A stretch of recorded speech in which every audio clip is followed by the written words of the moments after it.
Hello friends, काफ़ी दिन हुए आपसे मुलाकात किए हुए और मेरे कुछ मित्रों ने कहा कि अब मैं हिंदी में वीडियो बनाऊं, तो आज उनकी बात को सर आंखों पर रखते हुए मैं ये एपिसोड हिंदी में करूंगा। आज जो ये वीडियो ब्लॉग मैं बना रहा हूं ये बेसिकली अब्राहिम अकॉर्ड पे है, जो अभी अभी 15 सितंबर को साइन किया गया इज़राइल, यूनाइटेड अरब एमिरेट्स और बहरीन के बीच में, जिसके तहत वो अपना रिलेशनशिप एक दूसरे के साथ नॉर्मलाइज करेंगे। वैसे 13 अगस्त 2020 को यूएई और इज़राइल के बीच में नॉर्मलाइजेशन ऑफ रिलेशनशिप की बात प्रेसिडेंट ट्रंप ने अनाउंस की थी वॉशिंगटन डीसी में, और साथ में उन्होंने ये भी कहा था कि कई और ममालिक, अरब ममालिक इसको बाद में ज्वाइन करेंगे। और जब ये ट्रीटी फाइनली साइन हुई 13 सितंबर को, तो बहरीन ने साथ दिखाया और साथ मिलके ये ट्रीटी साइन की। एक तरह से देखा जाए तो ये अरब वर्ल्ड और इज़राइल के बीच में तीसरी ट्रीटी है और तीसरा एग्रीमेंट है एक तरह से। पहला जो 1979 में इजिप्ट और इज़राइल के बीच में साइन हुआ था पीस ट्रीटी, 1994 में जॉर्डन और इज़राइल के बीच में एक पीस ट्रीटी साइन हुई थी, और अब जो है ये तीसरा अकॉर्ड जो किसी भी अरब ममालिक के बीच में, इसको पीस ट्रीटी तो नहीं कहेंगे क्योंकि कोई जंग नहीं हुई थी यूनाइटेड अरब एमिरेट्स की। इसमें मुख्यतः ये बात है कि दोनों मुल्क एक दूसरे को अब रिकॉग्नाइज करेंगे और डिप्लोमेटिक रिलेशनशिप, राजनयिक संबंध एक दूसरे के साथ इस्टेब्लिश करेंगे, और इसमें टूरिज़्म, ट्रेड, सिक्योरिटी, इन सब चीज़ों का समन्वय होगा। और दोनों मुल्क एक दूसरे के यहाँ, और बल्कि आप कहें कि तीनों मुल्क, बहरीन भी, तीनों मुल्क एक दूसरे के यहाँ जो है अपने अपने एम्बेसीज खोलेंगे। साथ में अल अक्सा मॉस्क जो कि जेरूसलम में है, जो मुसलमानों के लिए दुनिया का सबसे तीसरा पवित्रतम स्थल माना जाता है, वहाँ पे अब इन ममालिक के लोग जा सकेंगे, इन ममालिक के मुसलमान जा सकेंगे और पूजा अर्चना या इबादत कर पाएंगे। तो अब चलते हैं बैकग्राउंड पे कि ऐसा क्या हुआ है, जियो स्ट्रैटेजिक स्पेस मिडिल ईस्ट का किस तरह बदला है कि जिसके चलते आज कई अरब ममालिक एक तरह से देखा जाए तो एक स्ट्रैटेजिक रिलेशनशिप शेयर कर रहे हैं इजराइल के साथ। ये दो ममालिक तो खुलकर सामने आ गए हैं, लेकिन बाकी ममालिक जो है, चाहे जैसे सऊदी अरेबिया है, ये एक तरह से ढकी छुपी बात अब नहीं है कि कई एरियाज में वो एक दूसरे के साथ कोलैबोरेट करते हैं। अगर देखा जाए तो 2001 में जो अरब पीस इनिशिएटिव जो आया था, जिसने इस बात के पर सारे अरब ममालिक मुत्तफिक थे कि तब तक इजराइल के साथ संबंध नहीं सुधारे जा सकते जब तक कि वो 1967 में जिन अरब इलाकाओं को उन्होंने कब्जा नहीं कर लिया था, उस पर जब तक वो अपना कब्जा छोड़ते नहीं हैं और पैलेस्टीनियन स्टेट स्टैब्लिश नहीं होता है। उस समय से अगर 2020 की बात करें तो आज काफ़ी कुछ बदल गया है। हमने देखा है कि इस फॉर्मल रिकग्निशन से पहले भी यूनाइटेड अरब एमिरेट्स और इजराइल के बीच में काफ़ी संबंध एक दूसरे के साथ शुरू हो चुके थे। जैसे कि इजरायली डिप्लोमेट हैं रामी हटन, जो कि 2015 से इजरायली अबू धाबी के इंटरनेशनल रिन्यूएबल एजेंसी में इजराइल का प्रतिनिधित्व कर रहे हैं वहाँ बैठकर। उसी तरह अबू धाबी ने इजराइल के जो स्पोर्ट्स मिनिस्टर थी उनका स्वागत किया था जब इजराइल जो है वो उनके डेलीगेशन को वो लीड करते हुए पहुंची थी जब एक इंटरनेशनल जूडो कंपटीशन हुआ था। जून में इसी वर्ष यूएई और इजराइल ने अनाउंस किया था कि कोविड की लड़ाई को साथ साथ लड़ेंगे। ओमान में 2018 में prime minister Netanyahu Oman visit किए थे, उनको काफ़ी अच्छे तरीके से रिसीव किया गया था। दूसरी तरफ जैसे अगर हम देखें तो यूएई, सऊदी अरेबिया, इजराइल की जो स्पाईवेयर है पेगासस, और ये स्पाईवेयर जब तक कि इजरायली गवर्नमेंट आपको अलाउ नहीं करती है तब तक आप इसको इस्तेमाल नहीं कर सकते। इसका देखा जाए तो ये ममालिक जो हैं काफ़ी बहुत दिनों से इसका इस्तेमाल कर रहे हैं, तो ऑब्वियसली इसका इस्तेमाल तो इजरायली सरकार के अनुमति से ही हुआ है। दूसरी चीज़ अगर आप देखें तो फिर जैसे एक 2018 में क्राउन प्रिंस सलमान ने अटलांटिक को एक इंटरव्यू दिया था और उसने कहा था कि इजरायलियों को अपना मुल्क रखने का अधिकार है, और अगर हम लोग के संबंध सुधरते हैं तो इसमें दोनों ममालिक का काफ़ी फ़ायदा होगा। एक दूसरा मुल्क जिसने फॉर्मल रिकॉग्निशन तो नहीं स्टैब्लिश किया है इजराइल के साथ, लेकिन उसके साथ भी काफ़ी पुराने संबंध रहे हैं इजराइल के, वो है कतर। अब कतर एक कॉम्प्लिकेटेड कंट्री है, इस जियोपॉलिटिक की दांव-पेच में वो एक कॉम्प्लिकेशन पैदा करता है, क्योंकि कतर और सऊदी अरेबिया और यूएई जो है वो कतर के खिलाफ खड़े हुए। आज के का जो जियो स्ट्रेटेजिक सिचुएशन जो आप देखते हैं मिडिल ईस्ट में, 1996 में इजराइल ने कतर के साथ एक ट्रेड ऑफिस स्टार्ट किया और ये जो है 2009 में जाकर बंद हुआ, जबकि कतर ने ओपनली हमास को सपोर्ट करना शुरू किया और पैलेस्टीनियन सेकेंड इंतफादा को सपोर्ट किया। अब इंटरनेशनल रिलेशंस की पेचीदगियां समझिए, इसके बावजूद भी इजराइल जो है वो कतर को ये कहता रहा है कि आप हमास की मदद कीजिए, हमास को पैसा दीजिए ताकि वो कंट्रोल में रहें, ताकि वो ऐसा ना हो कि वेस्ट बैंक के उन एरियाज में जहां की हमास का कब्जा है वो पूरी तरह से बैंकरप्ट हो जाए और उसके चलते वहां पे इंतफादा जैसे सिचुएशंस डेवलप हो। जून में एक रिपोर्ट आई कि इजराइल के मोसाद के स्पाई चीफ जो हैं योसी कोहन साहब, उन्होंने कतरियों को कहा है कि भाई आप इनको कुछ पैसा दीजिए, आप मंथली ट्रांसफर, मंथली फंडिंग जो है गाजा स्ट्रिप का बरकरार रखिए, ताकि ये जो आर्सल बेल्यूल अटैक्स जो इजराइल पे हो रहे हैं वो रुकें। इन सारे माहौल को देखते हुए काफ़ी सिचुएशन जो है वो धीरे धीरे बदलती नज़र आ रही है। हमारे फॉर्मर राजनयिक थे तलमीज़ अहमद साहब, मिडिल ईस्ट को बहुत अच्छी तरह जानते हैं। उनका ये कहना है कि 1967 के बाद, उस जंग के बाद इजराइल जो मिडिल ईस्ट के रूलर्स थे उन्होंने बहुत हद तक पैलेस्टीनियंस के इस डिमांड का, एक सेपरेट स्टेट का, से धीरे धीरे हाथ खींचना शुरू कर दिया है और वो रियली इस एरिया में इंटरेस्टेड नहीं दिखते हैं। ये अलग बात है कि ये स्ट्रीट पे या अरब स्ट्रीट पे अभी भी ये चीज़ काफ़ी रेजोनेट करती है। ये बात और सामने बढ़कर उभर कर तब आई जनवरी 2020 में, 28 जनवरी 2020 को, जब प्रेसिडेंट ट्रंप ने अपना peace and prosperity plan Middle East का अनाउंस किया।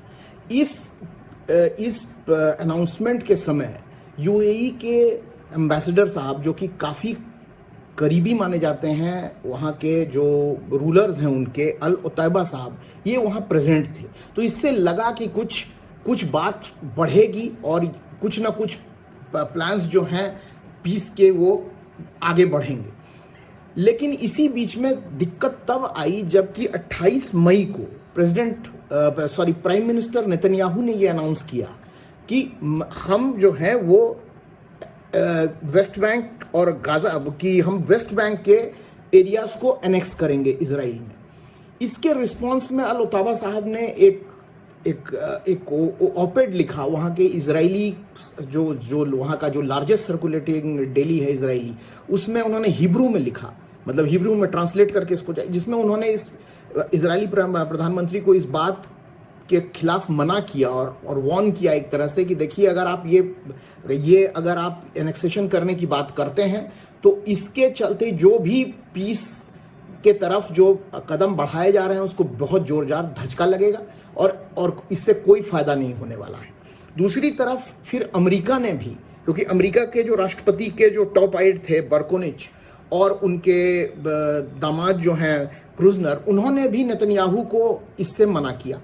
उन्होंने एक प्रपोजल दिया कि भाई अगर आप एनेक्स करना चाहते हैं 30% वेस्ट बैंक को, तो आपको 6.5% उस एरिया सी जो पैलेस्टीनियन इलाका अभी कब्जे में है इजराइल के, उसका जो है 6.5% वो आपको पैलेस्टीनियंस को देना पड़ेगा। नेतन्याहू इसके लिए भी तैयार नहीं थे, वो सिर्फ 0.5% इस एरिया को देने को तैयार थे। तो ये डील हो नहीं सकती थी। अमेरिकन ने कहा कि ये तब मुमकिन नहीं है। अंदर में भी इजराइल के इस एनेक्सेशन प्लान के बारे में काफ़ी कुछ खस्ता था, काफ़ी लोग इसके बारे में डाउटफुल थे। वहाँ के जो मेजर डिफेंस मिनिस्टर बेनी गांस साहब और फॉरेन मिनिस्टर गाबी अशकनाजी साहब जो थे, उनको भी, जो क्योंकि ये दोनों पुराने फौज के अधिकारी हैं, और जो इजरायली जनरल हैं कोचावी, उन्होंने वार्न किया कि अगर ये एनेक्सेशन होता है तो फिर एक इंतफादा जैसी स्थिति खड़ी हो जाएगी वहाँ पे और इजराइल के सिक्योरिटी पर इसका असर पड़ेगा।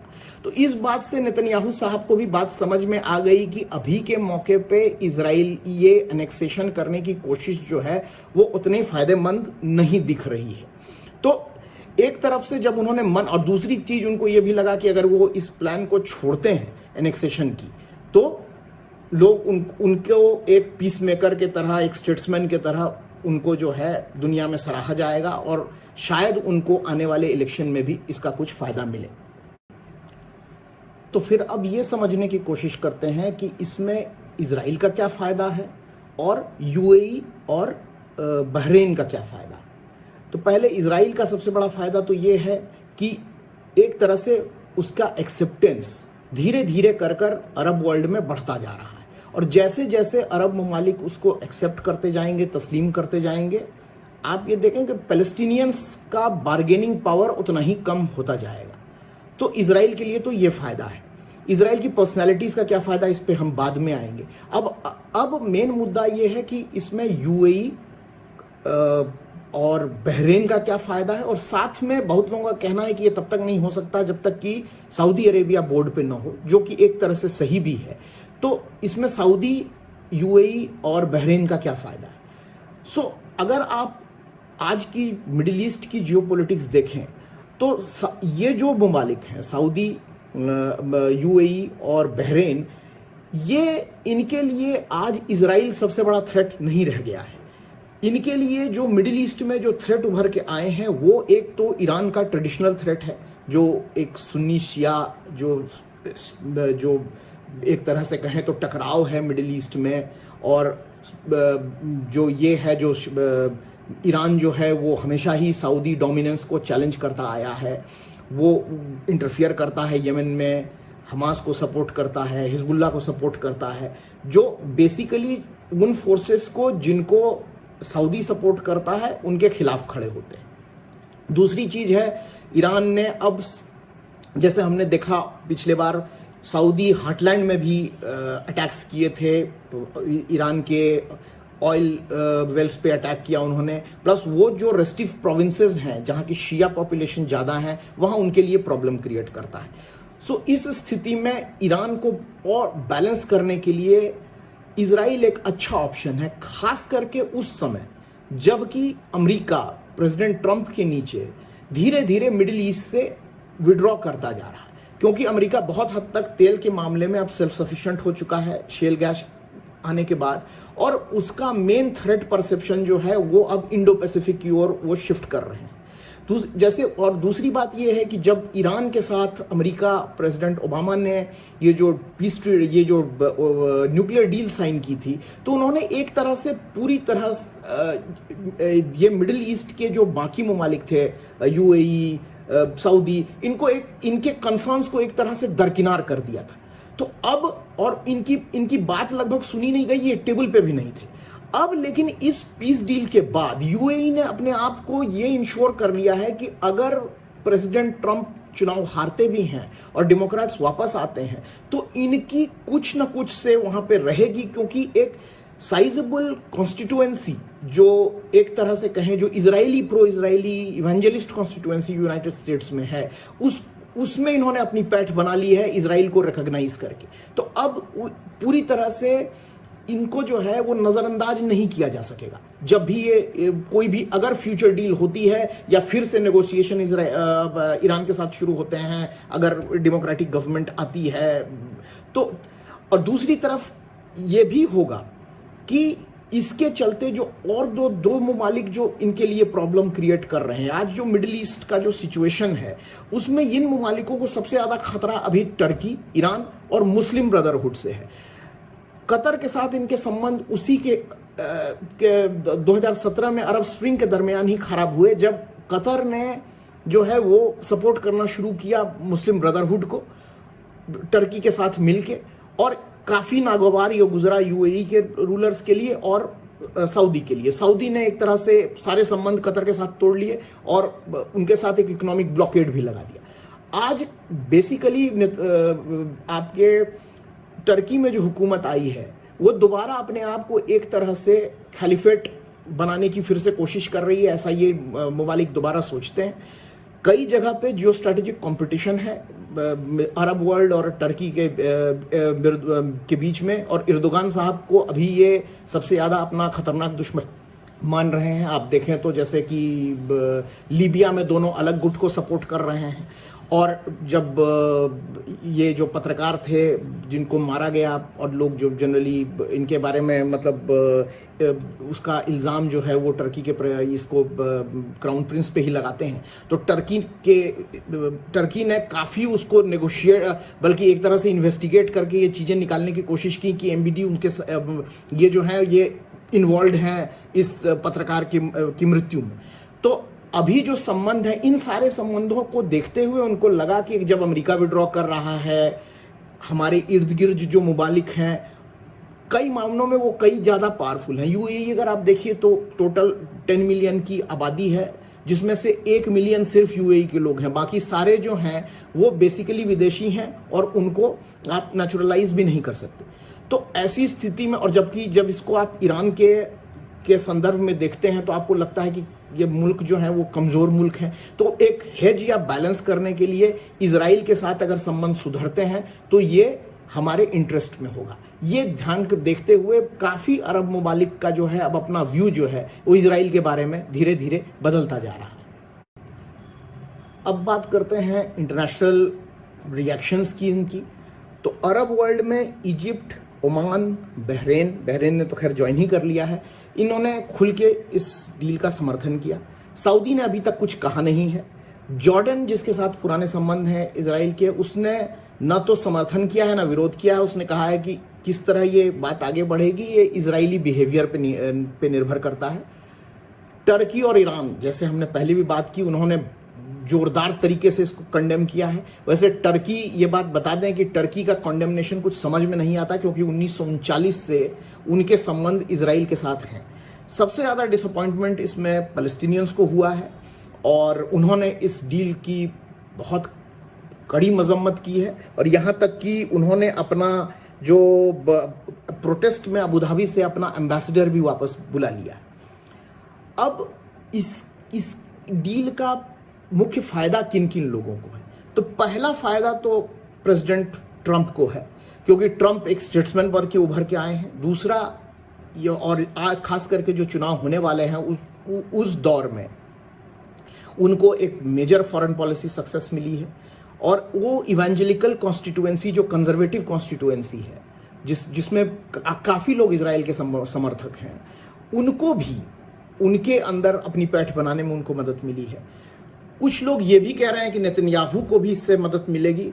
अब ये देखने वाली बात है, क्योंकि नेतन्याहू के जो सबसे बड़े समर्थक थे वो उस सेटलर कम्युनिटी से ही आते थे, और वो जो है वो अच्छे खासे नाराज़ हैं इससे कि उन्होंने अपना जो उनका बार बार दोहराया गया एक वादा था वो उस वादे से मुकर गए हैं। और वहाँ का जो लेटेस्ट पोल्स हुए हैं, वहाँ पे जो यमीना ब्लॉक है, जो अलायंस है अल्ट्रा नेशनलिस्ट का, उनका सपोर्ट काफ़ी बढ़ा है नेतन्याहू के लिए।